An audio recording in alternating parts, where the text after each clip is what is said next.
Alright traders, how are you? Welcome to today's video. Today's not going to be a daily watch list because it's Friday and we have retail sales numbers out of the US. So what we're doing right now is just managing our gold longs, and we're going to be careful with our Aussie US dollar pending orders if they don't get triggered.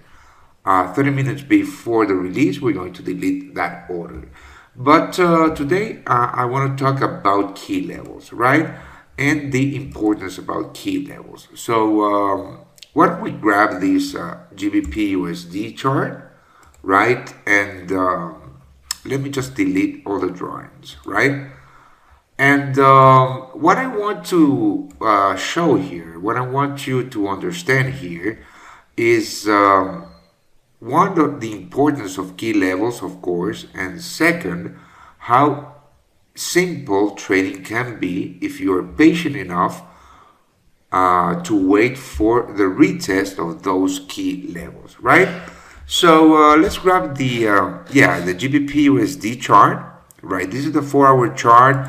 Let's go a little bit higher. Let's go to the 8-hour chart, right?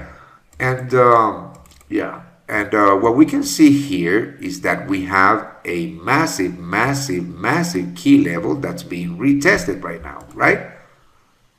This one right here. Now, if you remember a couple of weeks ago, we went long on the GBPUSD, right about here, and we took profits at this key level. Why did we do that? Because we don't know if this key level was going to hold or was going to break. In this case, it did not break. Sellers were strong enough to push price down, and the price continued to trade inside of a range for about 3 weeks, right? Personally, I held on through all of this ranging or all of this range for 3 weeks. And then I took profits right here on the breakout. So, but returning to what I wanted to talk about, key levels, right? How do you spot key levels? Well, that's simple. Key levels are spotted in historic price action. In this case, you just go to previous price action, right? And you try to find the levels or the zones that in this case, sellers were positioned, right? If we go even further in historic price action on the GBPUSD, right, we can see that there is another key level right here, right about here, right? These highs, I know it's a little bit choppy, but still, remember that levels are not just straight lines. They are completely and utterly levels, right? And the importance of this is that once, the GBPUSD was in a very big bullish move, right? And it still is. And right here is where profit taken profit was taken from longs, and shorts or sell orders were placed, right? And you can see this just by looking at price action itself, right?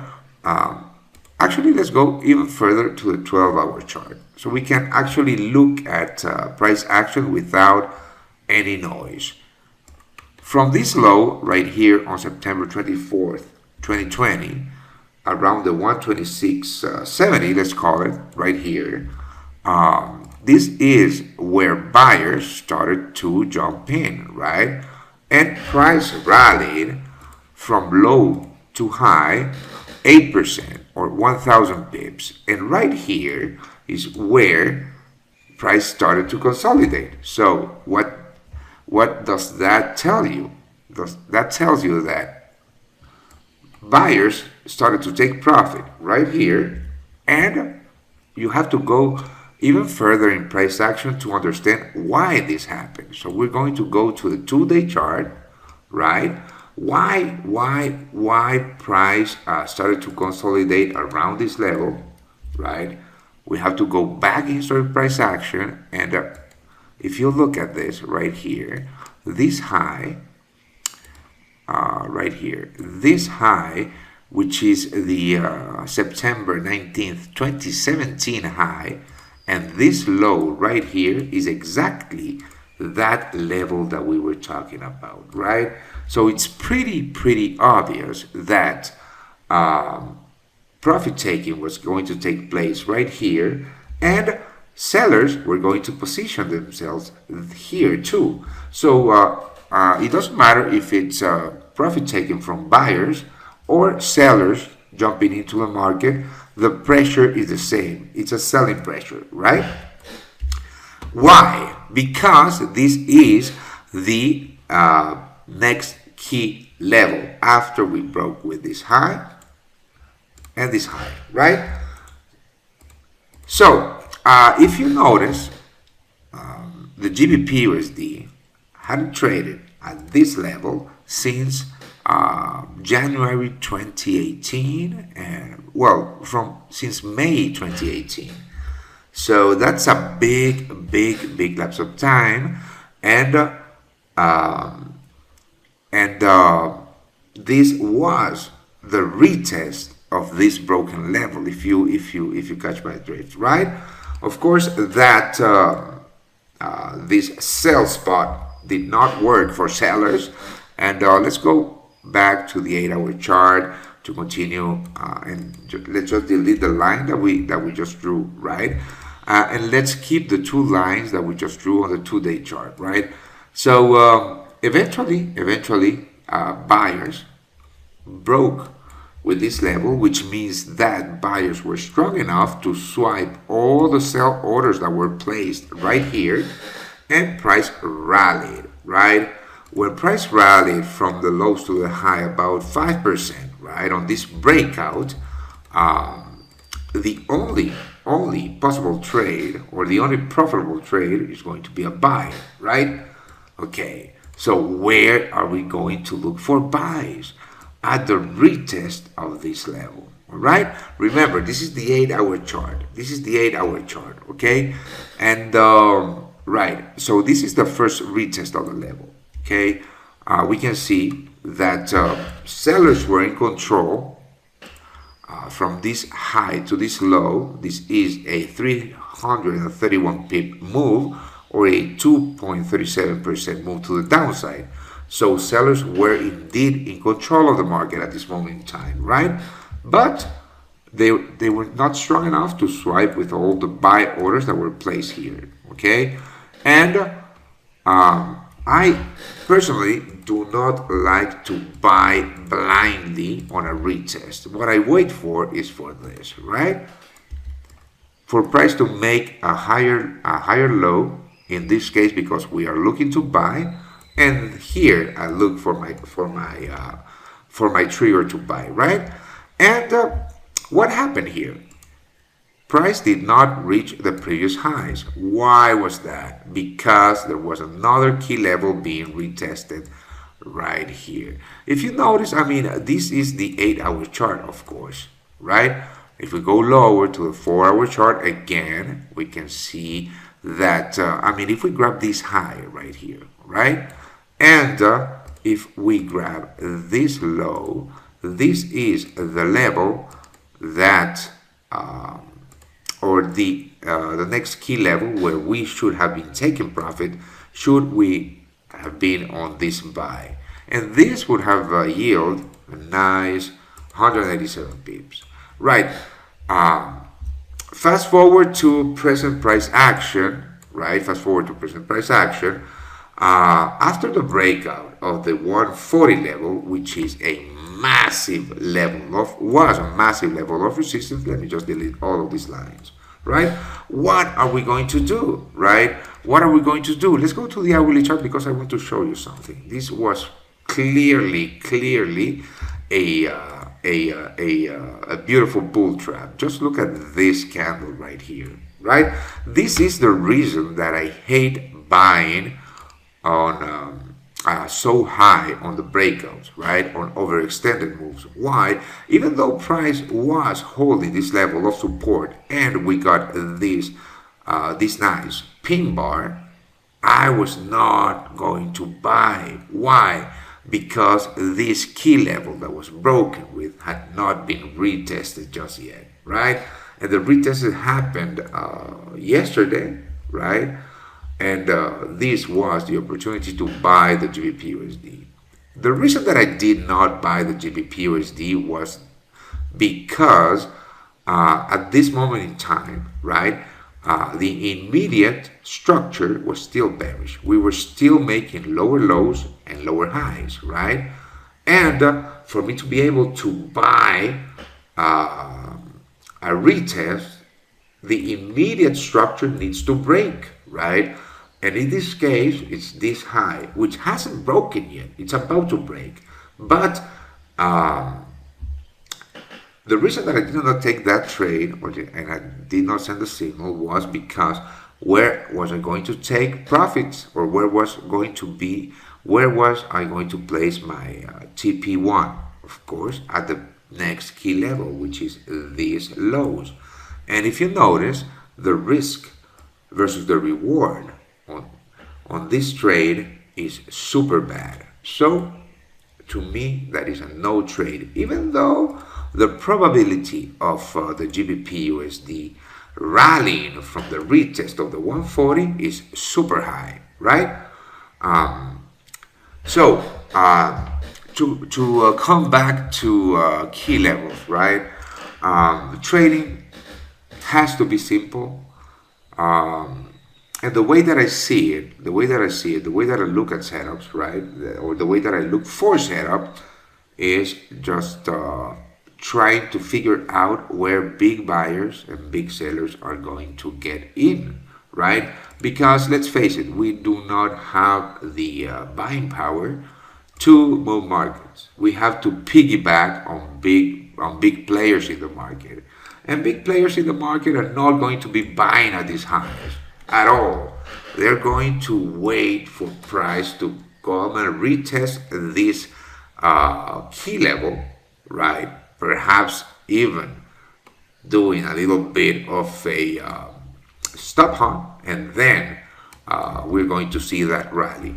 Let's grab another market out of the blue. Another market, whatever market, right? The US dollar, Norwegian krona, right? This is something that we don't trade a lot, but why don't we look at the chart? Just look at the chart and let's have a look at the key levels. If price has respected these key levels, and right here you can see that well, of course, price is in a bearish move, right? It broke with this key level, and now after the retest of this key level, right, and after having printed a nice reversal candlestick pattern, price has moved from high to low about 1,600 pips, or 2%. Let's call it 1.9%. So it's all about patience, right? It's all about patience, and that's the reason that we don't trade a lot, but we trade good, because we wait for this kind of setup, right? Let's go to gold, the trade that we're currently in, right? We are still long gold, and I'm going to put the 5-hour chart so we can actually see the levels, right? This was a slam dunk buy, if you ask me. Why? Because here we have the key level, right?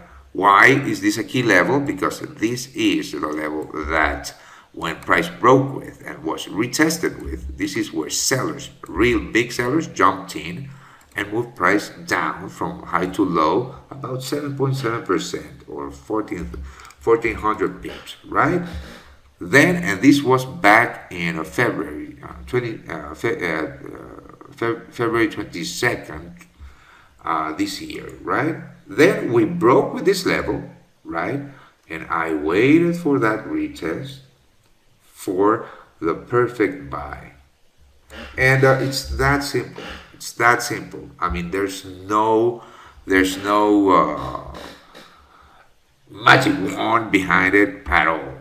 Again, yes, it can be this simple, but you have to know how to time your entries and exits. Now, let me show you where I decided to buy gold.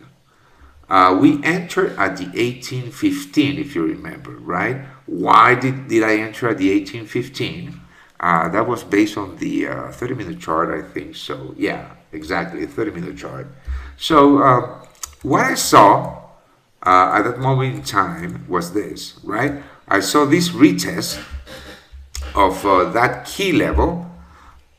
Then I saw price unable to break with these highs, right, and these previous lows. This is an immediate key level, which I don't pay too much attention to, but in this case I did because price was unable to break with it, right?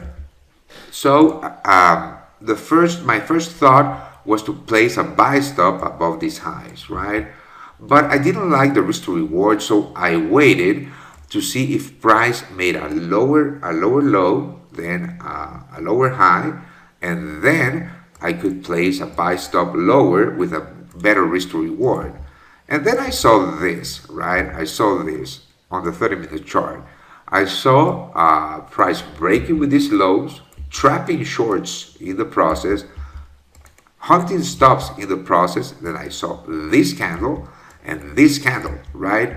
Beautiful reversal candlestick pattern. And at the break of the 1815, I decided to enter long gold, right? And that's basically how I use key levels, right? That's basically how I use key levels, and I go from the higher time frames to low time frames to get. I mean, you have to go to the lower time frames to get better entries and better risk to reward entries, right? Because I mean, let's have a look at the 2-hour chart in gold, and let's imagine that my entry had been based on the 2-hour chart, right? After this doji, right, there is absolutely no setup to go long, right? And after this 2-hour candle, I was not going to buy. Why? Because of the close of this candle.